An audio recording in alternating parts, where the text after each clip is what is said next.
Necrons are back. Games Workshop have made some big changes to 40k. They've changed how the command points work, and it's going to help Necrons.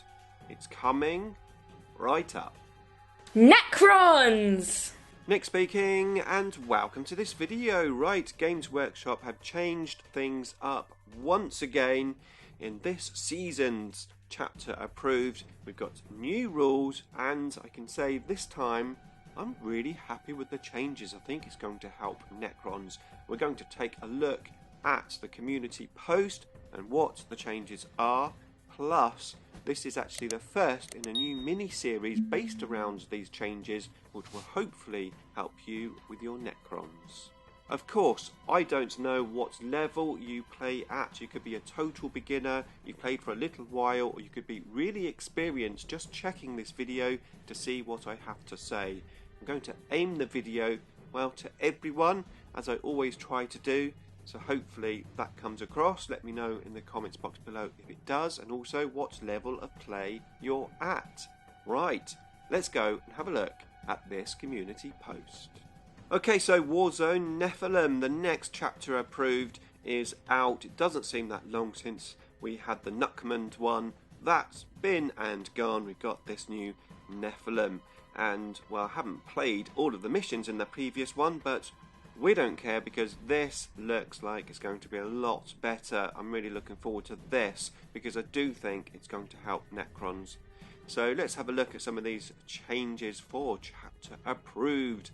Of course, there was a little video about it all, but yeah, first up is secondary objectives. No more flipping between the books. All of the secondary objectives have been revised and collected in this book, which is awesome. So now we have all of the secondary objectives all in one place. Fantastic. And of course, they're going to revise them. We don't know exactly how they're going to revise them, but it's going to be interesting to see. Now, that includes faction specific objectives. There are even secondary objectives for factions that haven't received their newest codex yet. Wow, that sucks to have not received a codex yet, because let's face it, 9th edition is probably coming towards the end. I would imagine we're going to get 10th edition sometime next year, and some armies not even had a codex yet. So we can't really complain, can we? Let's move on. Each player starts with 3 generic secondary objectives: assassination, grind them down, and behind enemy lines, which they can swap out ahead of deployment. Another change: there are no limits when it comes to faction secondary objectives. If you want to pick 2 objectives specific to your faction, or even 3, go right ahead, as long as they are all from different categories. Okay, so first of all, you get these 3 secondary objectives automatically. I think that's going to really help for sort of playing a basic game. You know, you just turn up and you want to play. You don't have to worry about taking secondary objectives and picking them. You just get 3. Obviously, assassination, basically kill characters, grind them down, kill more than your opponent, and behind enemy lines, which I've never taken because it looks really difficult, especially for Necrons, and that's get into your enemy's deployment zone. Yeah, they're not the greatest ones for Necrons, but it's pretty cool that now you can just turn up, play a game, and you don't have to worry about secondaries if you don't want to have to sort of start picking them. Now the other thing as well, of course, is we can take more than one faction-based objective. Now, of course, the faction objectives are going to be tweaked; they're going to be changed, and as yet, I don't know what they actually are going to be. But I think it's a very good idea that we can take more than one. So potentially you could take Code of Combat and Purge the Vermin, although I do believe Purge is going to be changed dramatically.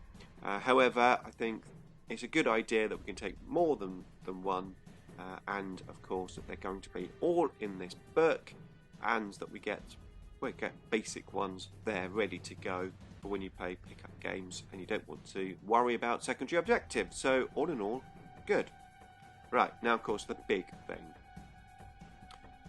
Perhaps the biggest shift comes with command points. Players now start each battle with half as many as before, 3 for incursion and 6 for strike force battles. What's more, there are no freebies in Nephilim. players must now also pay command points for their first warlord, trait and relic using new core requisition stratagems. So first of all, let's talk about this, command points. So we're getting less command points, which I think is a great thing, especially for Necrons, because Necrons don't tend to use that many command points. I mean, when I build my list, I'm usually taking a single detachment, either a battalion or maybe a spearhead or an outrider detachment, just a single detachment, which obviously saves command points. Plus, which we're going to talk about more in a minute, our relics and stratagems and also our warlord traits are pretty limited. You know, there's not that many fantastic items that we have to pay for. So a lot of armies do rely on a lot of stratagems and upgrades, warlord traits and relics. I know that Richard, when he plays his orcs, he spent most of his command points just building his army list, and then he just sort of blows most of them on turn 1 or 2 as well. So having less command points is going to make it harder for a lot of armies to build those key combos which hurt us, and we're just going to be sitting there thinking, we've got less points, so what? It makes not that much difference to Necrons, and that's, I think, why Necrons have got a nice boost from these new rules compared to maybe some of the other armies, which are definitely going to not struggle. They're not going to struggle because, of course, their rules, their basic core rules, are a lot better than ours. Generally, our rules, you know, they need help, but this command point situation is definitely going to help us. So with the core changes that we had previously, and with these command point changes, and of course there's going to be more points reductions in this new book, and, well, it's not in the book, it's going to be free on the website. Well done, GW. But hopefully Necrons will get some points reductions as well, and that will really help us be back. Now, even though you start with less command points, you get more command points as the game progresses, which I'm really liking how they've done it. So previously it was 1 command point returned in your command phase. Well, now it's 1 in your phase, but also 1 in your opponent's command phase, which I'm really liking, because when the game is sort of down to the last 1 or 2 command points, I've noticed that I use them in my phase, in my turn, and then when it's my opponent's turn, I have no command points left, whereas this way you get that extra command point for in your opponent's phase. So that could be really useful, and of course it means you just got sort of a steady flow of command points rather than having them all at the beginning and just like blowing them on all in one go. You're going to have that steady flow, which I think just suits Necrons with our limited stratagems that we have. I mean, we've got a few good stratagems, but they're quite limited, and more importantly, they're fairly cheap stratagems. Most of our stratagems are 1 CP, with the exception of a couple at 2. But yeah, I think overall this is great for Necrons. And of course, we do have the Silent King, who gives us 3 command points for taking him. Awesome. You could even take Trazyn, because he gives you 1 extra command point, or at least, how do the rules work? I've never used him. Let's have a quick look. Trazyn. If this model is included in your army, the Dynastic Heirloom stratagem costs 1 fewer command points. Oh, there you go. So you could use the Dynastic Heirlooms stratagem for 1 CP less, so basically free. Now, on top of all this, we've got more. Of course, I'm sure you already know this, but if you don't, then hopefully this is useful. But also, this is going to spur me on to make the next videos in the series, and they will be coming very soon on the channel, so keep watching. So now we have to pay for a warlord trait and a relic, or at least the first one has to be paid for using these 2 new core stratagems, requisition stratagems. So yeah, not only are you getting less command points, so if you're taking a strike force at, let's say, 6 CPs, you're taking a battalion and a spearhead detachment. Yes, I did forget to say that. Back to the clip. That's cost you 3 CPs, so now you are down to 3 CPs. And then if you want to take a warlord trait and a relic, you're going to be down to 1 CP at the start of the game. As I said, you've got Traz in there. You could potentially have a second Warlord trait for free using him in your list, but whether you actually just take him for that is debatable. But if you have the Silent King, that will certainly help give you a few extra points at the start of the game.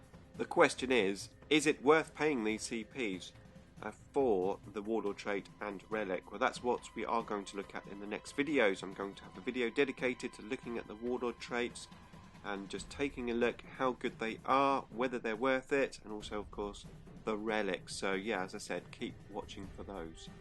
Right, let's move on a little here. So command points are now more precious than ever in the early game. You'll need to carefully judge how to build your lists, and it's a real gamble to explode out of the gate with a killer combo, which is going to be really good to stop those killer combinations. I mean, they're still going to be there. People will make the most of what they've got, but it's not going to be quite as bad, and if they do, at least you know the command points will limit what they can do.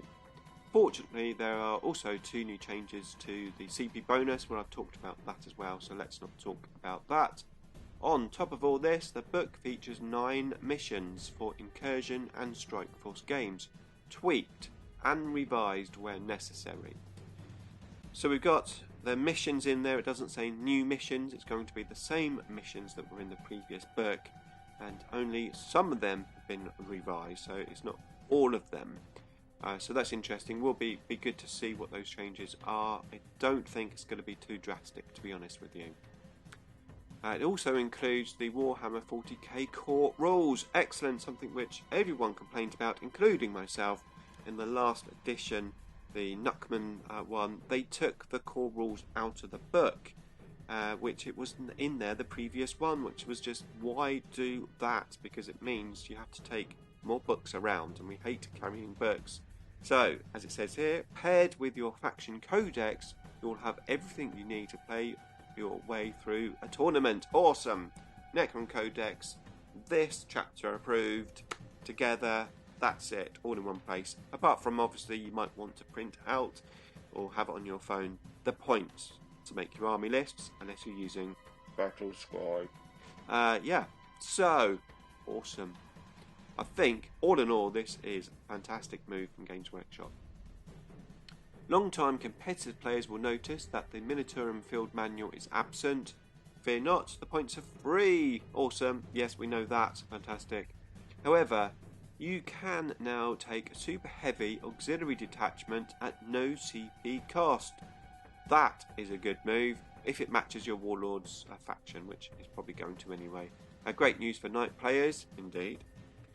You start with half the CPs, but gain twice as many. Neat how it all balances out. No. Well, I have to say, GW, yes, I agree with you. It is neat.